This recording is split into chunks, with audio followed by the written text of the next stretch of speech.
Welcome back to Blender Bytes, where we showcase fundamental Blender concepts in bite-sized pieces. Making a cell fracture explosion is both visually satisfying and super simple in Blender. Start with a base object that you want to explode and make sure cell fracture is enabled in your add-ons. Subdivide your object a few times and then go to Object, Quick Effects, Cell Fracture, make sure Random is checked and the noise amount is up to 1 or greater.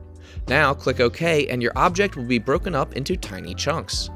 Next, hide your original object in the hierarchy and highlight all of your pieces, go to Object, Rigid Body, Add Active.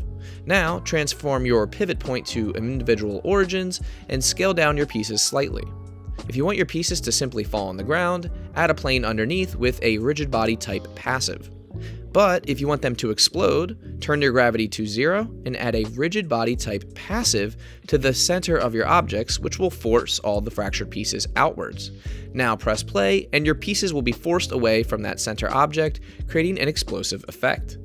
Another alternate way to achieve this is with a strong force field in the center.